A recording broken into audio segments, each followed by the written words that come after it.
নমস্কার বন্ধুরা, তোমরা সবাই কেমন আছো? আশা করি সবাই খুব ভালো আছো, সুস্থ আছো। তো আজকে আমার সেকেন্ড ক্যাম্পাস ছিল। তো কিছুদিন হলো না, 2-3 দিন গরম পড়ছে, মোটামুটি বৃষ্টি হচ্ছে। কালকে রাতেও আমাদের কালিয়াগঞ্জে মোটামুটি বৃষ্টি হয়েছে। তো আজকে আমার সেকেন্ড ক্যাম্পাস ছিল। এই তোমার 9টা অবধি ওয়েদারটা খুব ভালো ছিল। রোদটা আবার দেখলাম, বাইরে বেরিয়েছি তখন রোদ দিয়ে দিয়েছে। তো আজকে বাড়ি থেকে ভিডিও করা হয়নি। তো কালিয়াগঞ্জ থেকে যখন যাচ্ছি তখনও ভিডিও করা হয়নি। তখন আমি বিন্দুলের থেকে ভাটুল রাস্তা, তখন মনে পড়লো হ্যাঁ আজকে তো কিছু করিনি, তো ভিডিওটা করলাম।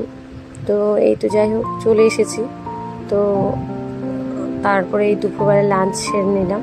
তো ওটস দইটা আমি খাই দুপুরে, তো নিয়ে এসেছিলাম। তো এবার প্রায় আজকে বিন্দলদে যাব না, রায়গঞ্জে যাব। একটু রায়গঞ্জে কাজ আছে আর একটু মামার বাড়ি যাব। তো আমার ভাগনাটা এসেছে, ও এখন কথা শিখেছে, অনেকদিন দেখি না, তো ওই জন্যই যাবো। তো এবার প্রায় 4:20 লাস্ট গাড়িটা, তো দেখি যাই পাই নাকি। তো যাই হোক, নাহলে কেটে কেটে যেতে হবে।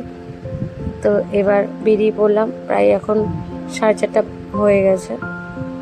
তো এবার বেরিয়ে পড়লাম। দেখো এরা এখন ভুট্টাগুলো নিয়ে যাচ্ছে, কত কষ্ট করে এরা। তো কি রোদ দিয়েছে বাপরে বাপ। একটা টোটো পেলাম না বলে আজকে যা হয়েছে, কি আর বলবো বল, চলো বলছি। তো এই হেঁটে হেঁটে আমি যাচ্ছি, এই দেখলাম এসে মনটা খারাপ হয়ে গেল। গাড়িটা লাস্ট গাড়ি এখানে 4:20 তো বেরিয়ে গেছে। আমি টোটোটা অনেক সময় পেয়ে যাই।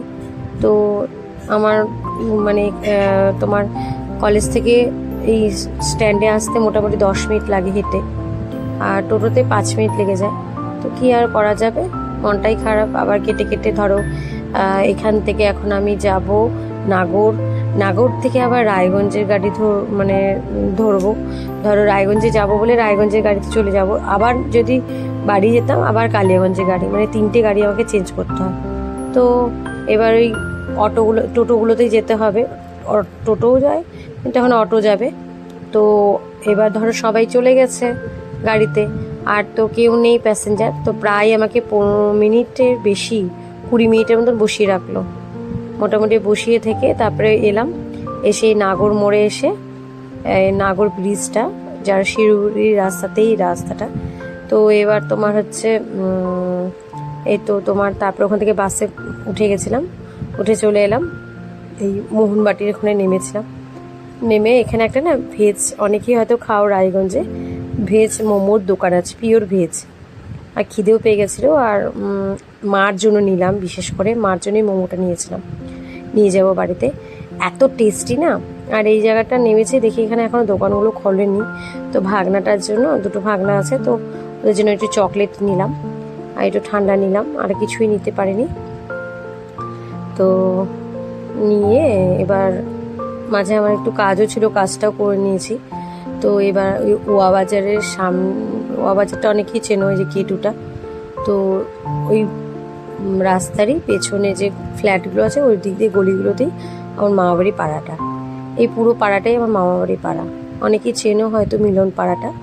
তো এইখানে একটা পার্ক ছিল জানো তো, ছোটোবেলা এখানে প্রচুর খেলেছে। এই যে চলে এলাম, এই যে আমার ভাগনাটা, এত কিউট না। ওর শরীরটা খুব খারাপ, চুপচাপ আছে, আর বড় হয়ে গেছে। তো আমাকে প্রায় ধরো প্রায় 1 বছর পর আমাকে দেখছে। তো ছোটোবেলায় এরা শিলিগুড়িতে থাকে। এর আগের বছর বাবা যখন অসুস্থ হয়েছিল এদের এখানে ছিলাম। তো ও আমাকে দেখছে, কিছুক্ষণ লজ্জা পাচ্ছিল, আমাকে চিনতে পারছিল না, লজ্জায় কথা বলছিল না। এখন আমাকে বলছে পিউমাসি তুমি থাকো, আমি ট্রেনে যাব তোমার বাড়ি। তো তারপরে আড্ডা দিয়ে একটু খাওয়া দাওয়া করলাম, মামির হাতে অনেকদিন পর কিছু খেলাম। তো ওগুলো আর ভিডিও করা হয়নি অনেকদিন পর। এই যে দিদি আমার, এটা ছোট দিদি। তো দেখো আমাদের বনে বনে খুব মুখের মিল আছে, মানে মামার মেয়েদের সাথে। তো তারপরে এই ভাগনারা আমি দিদি বেরিয়েছি। তো অনেকবার থাকতে বলেছিল, আমারও থাকার খুব ইচ্ছে ছিল, কিন্তু বাড়িতে কাজও আছে। কালকে এই তরঙ্গপুরে এই ক্যাম্পাসটা আছে। তো এবার সকালবেলা বেরিয়ে আসাটা খুব চাপের হয়ে যাবে। থাকতে বলে মামা বাড়িতে রাতে অনেক আড্ডা কথা হবে। যে ভাগনাটা বসে আছে, ভাগনাটার শরীরটা খুব খারাপ হয়েছে। ও কিছুদিন আগে ওরা ঘুরতে গেছিলো, তো ওদের পেটের প্রবলেম হয়ে গেছে, পুরো ইনফেকশন হয়ে গেছে। নাহলে ও খেতে খুব ভালোবাসে। তো পুটুন আবার মোমো খাচ্ছিল, আমরা একটু ঘুগনি খেলাম। তো ওকে কোলে নিয়েছি। কোলে নেই, ওর কথাগুলো শুনলে না এত ভালো লাগে, কিউট। ওর দেখবে ওর সাথে আমার অনেক ভিডিও আছে, পুরো মুখটা চেঞ্জ হয়ে গেছে ওর ছোটোবেলার সাথে। তো তারপরে আমার বড় ভাগনাটা আমার সাথে তো আসার জন্য খুবই জোর করলো, কিন্তু দিদি বললো না আমরা যাব, তখন যাবে। তো যাই হোক, ভালো মন্দ মিলে দিনটা কাটলো। তো এই ভাগনাটাকে দেখার ইচ্ছে, তো ও কিছু খাবে, ওর তো খিদে পেয়ে গেছে, কিছু খেয়েও আসে।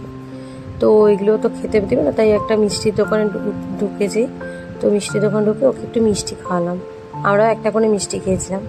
খেয়ে দিয়ে নিয়ে এবার আমি ট্রেন ধরবো, রাতের ট্রেনটা। তো দিদিদের টোটোতে উঠিয়ে দিলাম, বাচ্চাগুলো কাঁদছিল, ভাগনাগুলো। তারপরে আমি স্টেশনে চলে এলাম। স্টেশনে এই ঘড়ি মোড়ে ঢুকতে ঢুকতে দেখি ট্রেনের আওয়াজ। আমি তো বললাম গেল, এই ট্রেনটা যদি আমি মিস করি তাহলে তো রাত্রি ডেমোটার তো কোনো ঠিক নেই, রাত 12টার আগে তো আসেনি, বাসও আর পাবো না এখন ঠিকঠাক। তারপরে এসে ওরা বলছে না না, কলকাতার রাধিকাপুর ট্রেনটা, এখন কলকাতার রাধিকাপুর ট্রেনটা তোমার 9:30টায় আসে। তো তারপরে যাই হোক, একটু বসলাম টিকিট কেটে বসে এই এখন ট্রেনটা চলে এলো। এই ট্রেনটা আসে রাইট টাইম তো 9:30, এলো 9:45টার দিকে প্রায়। আজকে অনেক রাত হয়ে গেছে।